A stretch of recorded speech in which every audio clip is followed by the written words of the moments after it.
Pukulan terakhir bagi Andrew. Tanggapan tak. Henti-hentinya dari Putri Anne dan akhir dari upaya. Kembalinya ke kerajaan. Selama bertahun-tahun, nama Pangeran Andrew telah membayangi keluarga kerajaan Inggris. Beban yang tidak nyaman, pengingat konstan tentang bagaimana skandal pribadi dapat mengikis bahkan institusi tertua dan tampaknya paling tak tergoyahkan di dunia. Bagi monarki, sosoknya menjadi masalah yang tidak dapat diselesaikan dengan gestur simbolis atau keheningan strategis. Dan meskipun Raja Charles III telah mengambil langkah-langkah jelas untuk mencabut hak istimewa, gelar, dan tugas saudaranya, tidak ada yang mempersiapkan keluarga Windsor atau publik untuk apa yang terjadi ketika Andrew dalam keputusasaan mencoba untuk kembali ke kehidupan resmi. Di balik pintu tertutup, jauh dari senyum formal yang ditampilkan di balkon dan upacara, salah satu adegan paling menyayat hati dalam sejarah kerajaan Inggris baru-baru ini terungkap. Pangeran Andrew memohon kesempatan kedua. Apa yang dia terima adalah tanggapan yang begitu dingin dan menghancurkan dari Putri Anne sehingga, menurut saksi, itu membuatnya terdiam dan tampak terguncang. Itu bukan hanya tidak. Itu adalah penghancuran sistematis terhadap setiap argumen, setiap alasan, dan setiap rencana rehabilitasi yang telah dibangun Andrew dalam pikirannya. Permohonan Andrew untuk kembali menjalankan tugas kerajaan pada tahun 2025 bukanlah sesuatu yang tiba-tiba muncul. Itu adalah puncak dari marginalisasi bertahap selama bertahun-tahun di dalam institusi yang telah membesarkannya. Selama beberapa dekade, Duke of York adalah anggota aktif keluarga kerajaan, seorang perwira militer yang berprestasi, selalu hadir di acara-acara resmi, dan memiliki kepercayaan diri yang tampaknya tak tergoyahkan. Statusnya dijamin oleh nama keluarganya dan posisinya dalam garis suksesi. Namun, pada Oktober 2025, hampir semua hal yang mendefinisikan identitas kerajaannya telah dibongkar. Ketika laporan mulai beredar bahwa ia praktis memohon untuk dikembalikan ke posisinya, banyak yang terkejut. Tetapi mereka yang telah mengikuti dengan cermat kejatuhannya di depan publik memahami dengan sempurna bagaimana ia mencapai titik itu. Keruntuhan itu bukanlah sesuatu yang tiba-tiba, tetapi metodis, bertahap, dan yang terpenting tidak dapat diubah. Raja Charles III memperjelas bahwa tidak ada jalan kembali ke kehidupan publik kerajaan bagi adik laki-lakinya. Ini bukan jeda atau sanksi sementara. Ini adalah pengusiran definitif dari inti operasional monarki. Aspek yang paling mengejutkan dari proses ini bukan hanya hilangnya tugas dan dukungan, tetapi juga cara institusi tersebut sepenuhnya menghancurkan citra publik Pangeran Andrew. Tujuannya jelas, agar ia hidup sebagai warga negara biasa, meskipun dilahirkan di jantung keluarga Windsor. Peristiwa Oktober 2025 merupakan puncak dari skandal bertahun-tahun dan meningkatnya ketidaksetujuan publik. Andrew mencoba bernegosiasi, mencari celah, mengandalkan loyalitas lama. Itu tidak berhasil, terutama karena orang kunci dalam keputusan ini tidak mau bergeming sedikit pun. Charles III telah menarik garis batas dan permohonan saudaranya tidak menggesernya. Titik puncaknya terjadi ketika diketahui bahwa Andrew wajib menggunakan nama keluarga Mountbatten Windsor dalam semua konteks resmi. Secara praktis, ini berarti bahwa ia tidak akan lagi secara resmi diakui sebagai Yang Mulia Pangeran Andrew.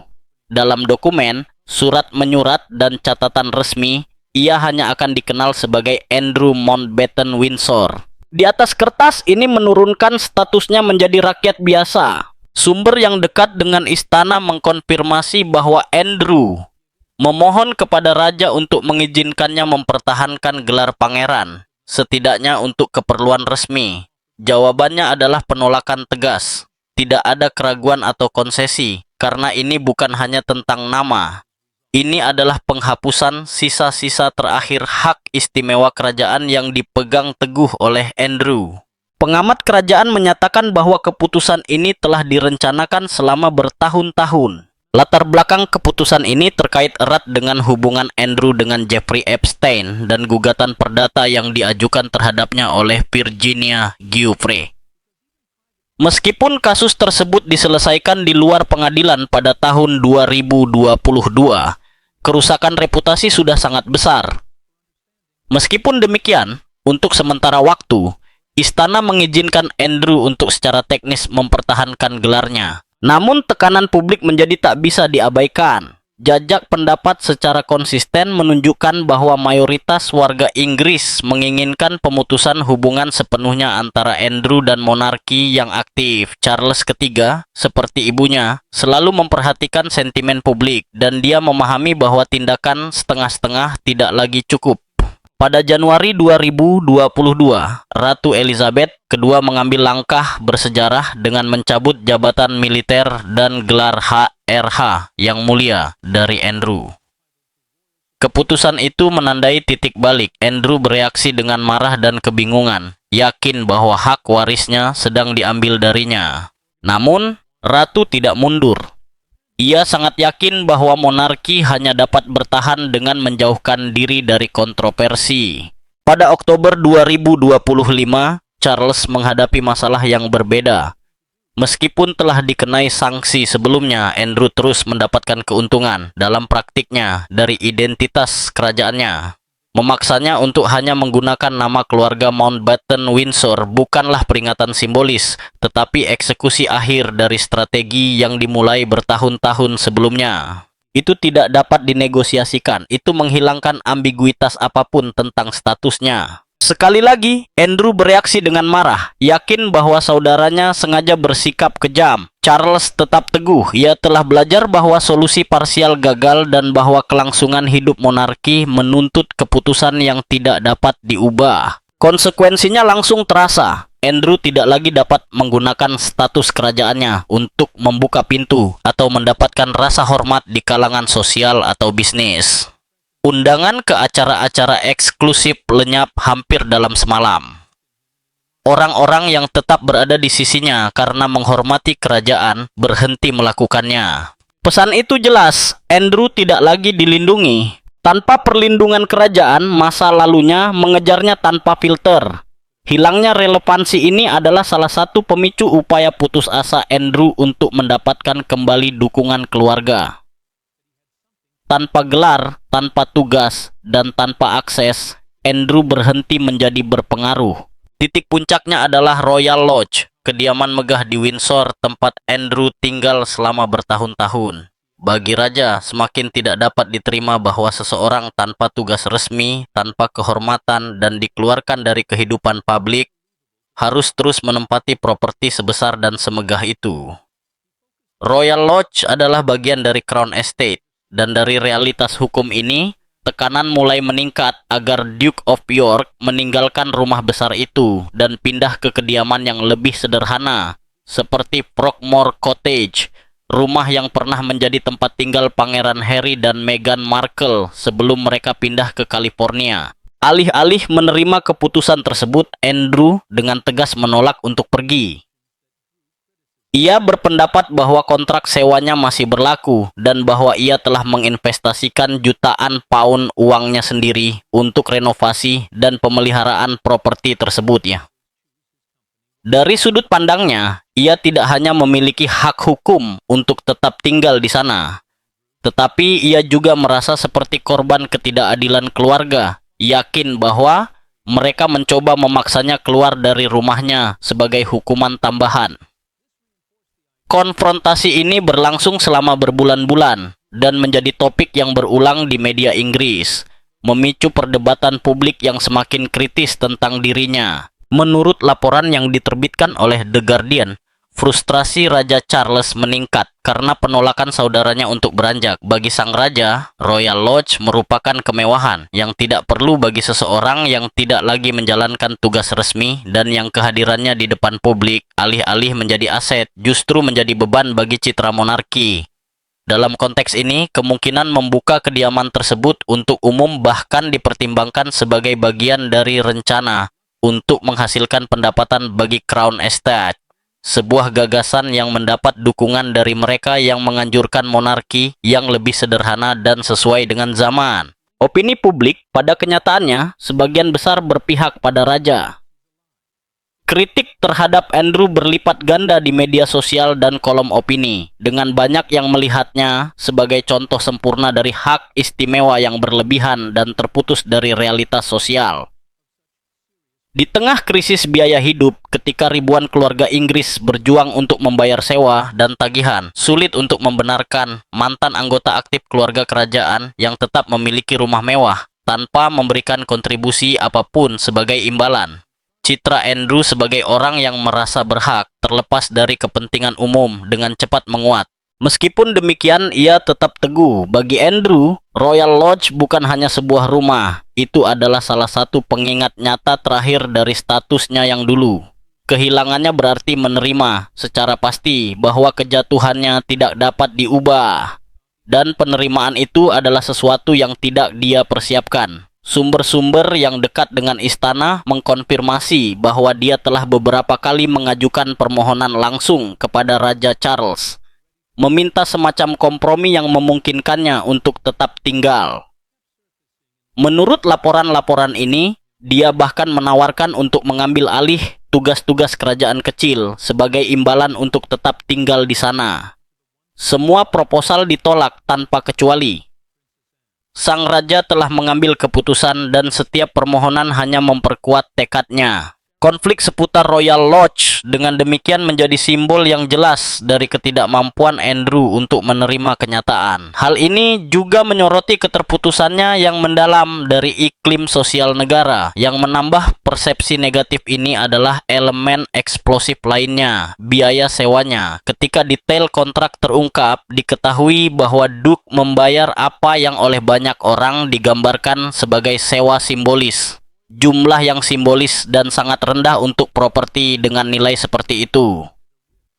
Meskipun angka pastinya tidak dipublikasikan, berbagai sumber sepakat bahwa itu jauh di bawah harga pasar. Kemarahan langsung muncul. Pada saat akses perumahan telah menjadi masalah kritis bagi sebagian besar penduduk, gagasan seorang bangsawan yang tercela tinggal hampir tanpa membayar sewa di sebuah rumah mewah tidak dapat diterima oleh banyak warga. Situasi ini membuat Raja Charles atau anggota senior keluarga lainnya tidak mungkin secara publik menunjukkan sedikit pun simpati kepada Andrew tanpa memicu reaksi negatif. Bahkan, setiap tindakan pribadi dapat diartikan sebagai keterlibatan dengan sistem hak istimewa yang tidak dapat dibenarkan.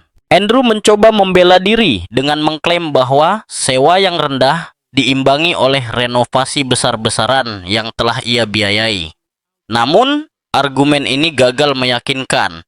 Para kritikusnya menunjukkan bahwa ia telah tinggal di sana selama beberapa dekade dan bahwa setiap perbaikan yang dilakukan terutama menguntungkan dirinya sendiri, bukan Crown Estate. Sentimen publik menjadi tanpa ampun dan permohonannya untuk pengertian disambut dengan sarkasme dan penolakan.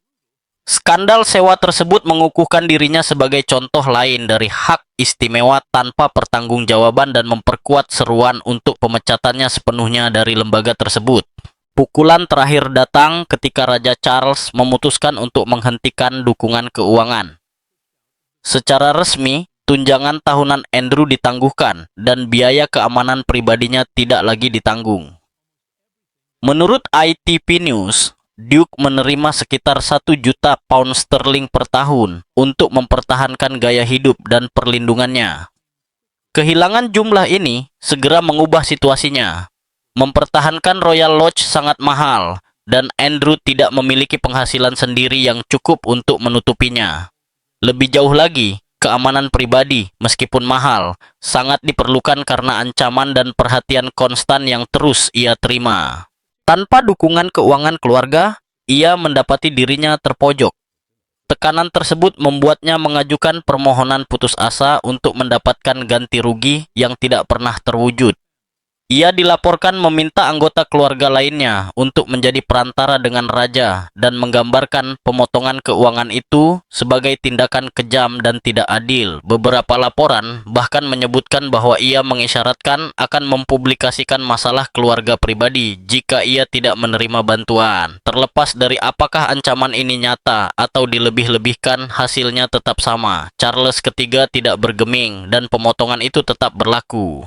Pesannya jelas, Andrew tidak lagi berhak atas dukungan kerajaan dan harus menghadapi konsekuensi dari situasi barunya. Pemotongan keuangan tersebut dirancang untuk memaksanya menerima statusnya yang menurun.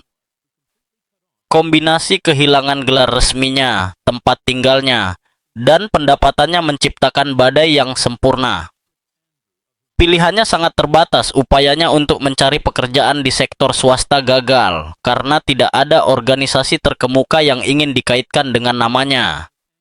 Lingkaran sosialnya hancur dan bahkan mantan teman-temannya memilih untuk menjaga jarak.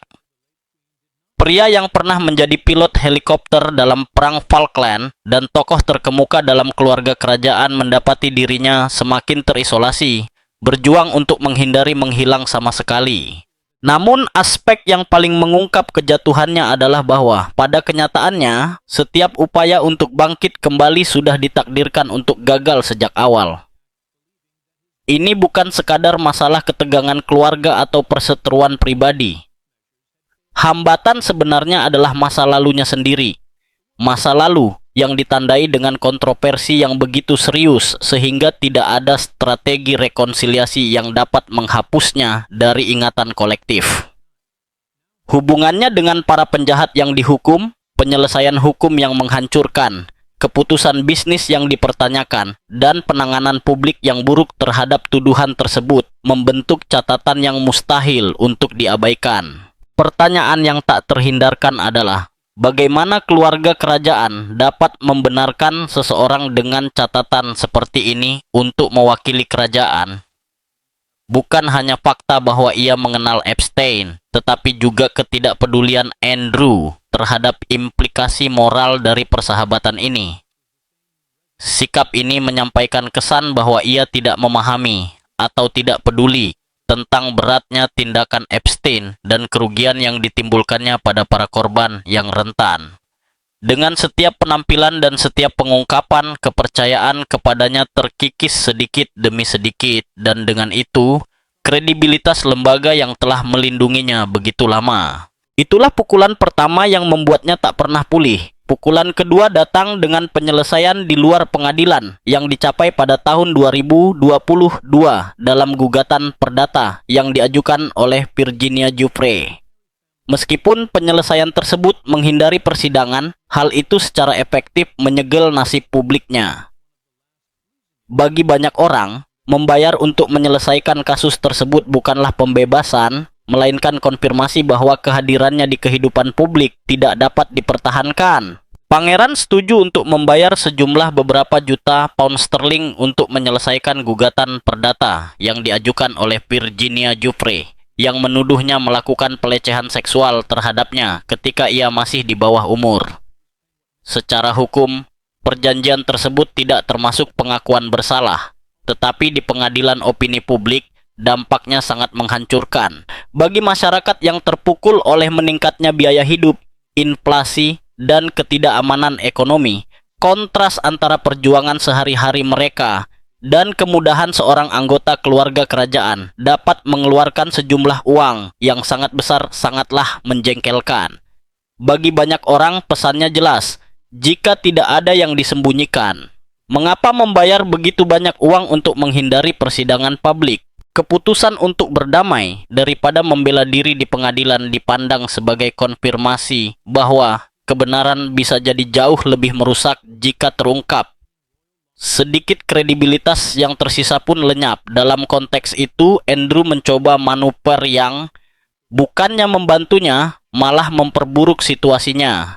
Sebuah wawancara televisi yang konon bertujuan untuk meluruskan fakta dan membersihkan namanya. Hasilnya sangat buruk. Di hadapan jutaan pemirsa, sang pangeran tampak dingin, acuh tak acuh, dan secara mengejutkan tidak mampu memahami beratnya situasi.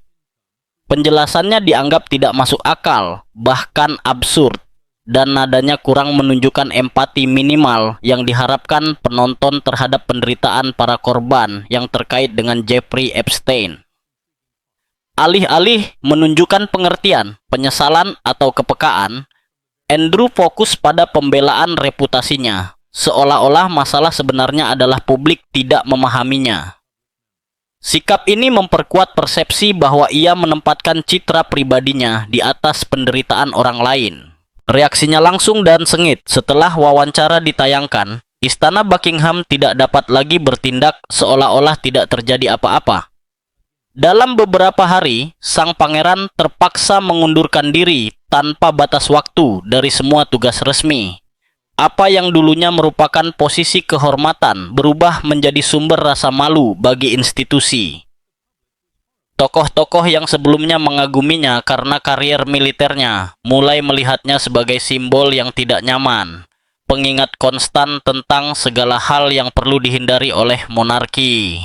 Namun, masalah Andrew tidak terbatas pada satu skandal saja. Selama bertahun-tahun, ia telah membina hubungan sosial dan profesional dengan individu-individu yang reputasinya diragukan. Meskipun tidak semua hubungan ini ilegal, hal itu memicu persepsi bahwa penilaiannya, setidaknya, patut dipertanyakan. Ketika seorang tokoh publik berulang kali dikaitkan dengan orang-orang yang terlibat dalam kecurigaan, efek kumulatifnya sangat menghancurkan. Bahkan, jika setiap insiden terisolasi dapat dijelaskan, secara bersama-sama semuanya menggambarkan kecerobohan dan penilaian yang buruk.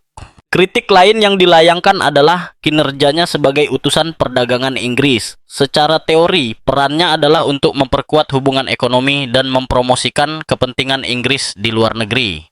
Namun, dalam praktiknya, ia dituduh menggunakan dana publik untuk perjalanan mahal dan menjalin hubungan dengan tokoh-tokoh kontroversial yang tidak memberikan kontribusi berarti bagi citra negara. Alih-alih menjadi aset diplomatik, Andrew justru dipandang sebagai beban bagi hubungan masyarakat. Seseorang yang, dengan mendapatkan kekuasaan dan visibilitas, justru menciptakan lebih banyak masalah daripada manfaat. Kontroversi ini semakin diperparah dengan kesaksian dari mantan karyawan dan asisten pribadinya yang menggambarkannya sebagai orang yang sulit, terkadang kasar, dan tidak memenuhi standar perilaku profesional yang dapat diterima.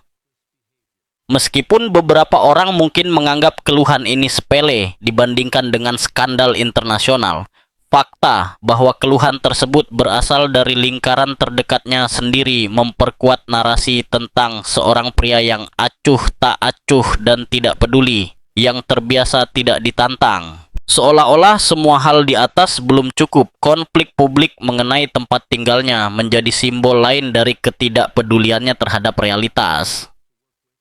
Perselisihan mengenai tempat tinggalnya yang terus berlanjut di properti mewah, yang untuknya ia membayar sewa nominal, memicu kemarahan publik. Andres bersikeras bahwa ia berhak untuk tetap tinggal, dengan alasan bahwa ia telah menginvestasikan uangnya sendiri untuk renovasi. Namun, bagi jutaan warga yang berjuang untuk membayar hipotek atau sewa yang terus meningkat, pembelaan ini terdengar arogan dan tidak pantas. Mengapa seseorang yang telah disingkirkan dari kehidupan publik dapat terus menikmati kemewahan yang tidak terjangkau oleh kebanyakan orang? Bahkan setelah skandal besar, detail baru terus muncul, menghidupkan kembali kontroversi. Dokumen, kesaksian, dan pengungkapan berkala menunjukkan bahwa Andres mungkin telah menjalin kontak dengan tokoh-tokoh berpengaruh yang terkait dengan kegiatan ilegal. Meskipun tidak semua tuduhan ini menghasilkan dakwaan resmi, pengulangannya membuat ketidakpercayaan publik tetap hidup. Setiap pengungkapan baru adalah luka yang terbuka kembali, mencegahnya memiliki kesempatan nyata untuk penebusan. Seiring memburuknya citranya, tekanan politik pun meningkat. Untuk pertama kalinya di zaman modern, para pejabat terpilih mulai secara terbuka membahas kemungkinan mencabut gelarnya melalui undang-undang. Argumennya sangat kuat, tidak ada kota atau lembaga yang seharusnya dikaitkan dengan seseorang yang dituduh melakukan pelanggaran serius seperti itu. Pergeseran ini luar biasa karena memindahkan masalah dari ranah pribadi keluarga kerajaan ke arena pemerintahan nasional. Ketika para politisi merasa berhak untuk menantang hak istimewa tradisional keluarga kerajaan, hal itu menandakan bahwa kepercayaan publik telah mencapai titik terendah. Toksisitas namanya mencapai tingkat sedemikian rupa sehingga tidak ada perusahaan atau organisasi terhormat yang ingin dikaitkan dengannya. Setiap upaya untuk mencari pekerjaan di sektor swasta gagal total, bukan karena kekurangan sumber daya keuangan, tetapi karena risiko reputasinya terlalu tinggi. Tidak ada yang mau membayar harga untuk mengaitkan citra mereka dengan seorang pangeran yang telah menjadi identik dengan skandal. Dan kemudian datang pukulan paling mengejutkan. Tanggapan dari saudara perempuannya, Putri Anne. Selama bertahun-tahun, Anne telah menjadi penyeimbang yang sempurna dalam keluarga kerajaan. Seorang pekerja keras yang tak kenal lelah, memenuhi ratusan tugas resmi setiap tahun, pendukung setia berbagai kegiatan amal, dan sama sekali tidak tercemari oleh skandal. Ia telah mendapatkan rasa hormat publik sebagai salah satu tokoh yang paling dapat diandalkan dalam monarki. Di saat-saat tergelap Andrew, ketika ia mencari dukungan di dalam lingkaran keluarga, ia disambut dengan penolakan dingin dan tak tergoyahkan dari Putri Anne. Sikap Putri Anne bukan sekadar isyarat pribadi, tetapi juga pesan institusional. Dengan menjauhkan diri, ia memperjelas bahwa tugas, tanggung jawab, dan kredibilitas kerajaan lebih diutamakan daripada loyalitas persaudaraan. Sikapnya sangat kontras dengan perjalanan hidup saudaranya dan memperkuat gagasan bahwa untuk bertahan hidup, monarki harus menarik garis yang jelas antara mereka yang memenuhi peran mereka dan mereka yang menjadi beban. Di koridor istana, di mana keheningan seringkali berbicara lebih keras daripada pernyataan resmi, sikap Putri Anne terhadap Pangeran Andrew telah menjadi salah satu keputusan internal yang paling tegas dan mengungkapkan dalam beberapa tahun terakhir. Sumber yang dekat dengan keluarga kerajaan mengatakan bahwa Anne telah mencapai batas kesabarannya dengan drama yang terus-menerus mengelilingi saudaranya. Baginya, monarki tidak didasarkan pada hak istimewa yang diwariskan atau bantuan pribadi, tetapi pada kerja keras tanpa lelah, disiplin dan komitmen mutlak terhadap pelayanan publik. Ketika Andrew mendekati saudara perempuannya untuk meminta dukungan agar dapat kembali berperan dalam institusi tersebut, tanggapannya tegas. Tidak akan ada jalan kembali. Menurut sumber-sumber ini, Anne menjelaskan bahwa Andrew telah kehabisan semua pilihan dan bahwa tindakannya memiliki konsekuensi permanen. Tidak ada isyarat pengertian atau kata-kata penghiburan. Frustrasinya tidak terbatas pada skandal baru-baru ini. Selama beberapa dekade ia telah menyaksikan Andrew menyia-nyiakan kesempatan, membuat keputusan yang buruk dan mengekspos keluarga kerajaan pada situasi yang memalukan, sementara ia mendedikasikan seluruh hidupnya untuk tugas, seringkali jauh dari sorotan publik. Akar konflik di antara mereka bukan hanya perilaku Andrew, tetapi perbedaan pola pikir yang mendalam. Ia tampak yakin bahwa statusnya sebagai pangeran memberinya hak tanpa kewajiban. Anne, di sisi lain, selalu berpendapat bahwa menjadi anggota keluarga kerajaan di atas segalanya adalah kewajiban kepada negara. Benturan nilai-nilai ini menciptakan keretakan yang telah ada jauh sebelum kontroversi Andrew menjadi publik. Dalam percakapan pribadi, Anne dilaporkan dengan dingin menyebutkan kerusakan yang disebabkan oleh saudara laki-lakinya. Mulai dari gaya hidupnya yang mewah hingga kurangnya penilaian yang mengkhawatirkan dalam hubungannya. Ia juga menjelaskan bahwa ia tidak bersedia membantu memperbaiki reputasi yang, menurut pendapatnya, telah dihancurkan oleh Andrew sendiri. Sebagai pendukung setia monarki yang lebih kecil dan efisien, ia percaya bahwa kepergian Andrew diperlukan untuk melindungi kredibilitas lembaga tersebut, baik secara finansial maupun politik. Bagi Putri Anne, menjauhkan Andrew dari sorotan publik bukanlah tindakan kebencian pribadi, melainkan keputusan strategis. Ia telah menegaskan kepada anggota keluarga lainnya bahwa kembalinya Andrew pada akhirnya akan lebih merusak masa depan kerajaan daripada upaya apapun untuk menjaga keharmonisan keluarga. Loyalitasnya di atas segalanya adalah kepada lembaga tersebut dan kepada kepercayaan publik. Ada juga ironi yang sulit diabaikan. Anne adalah salah satu anggota keluarga kerajaan yang paling pekerja keras. Namun ia berada di belakang Andrew dalam garis suksesi semata-mata karena jenis kelaminnya. Ia tidak pernah mengeluh tentang hal ini secara terbuka. Penolakannya untuk mendukung Andrew memperkuat prinsip utama visinya tentang monarki. Rasa hormat diperoleh melalui kewajiban, bukan gelar atau hak kelahiran. Dengan bersikap tegas, Anne tidak hanya menutup pintu terakhir bagi Andrew untuk kembali ke kehidupan resmi, tetapi juga mengirimkan pesan yang kuat.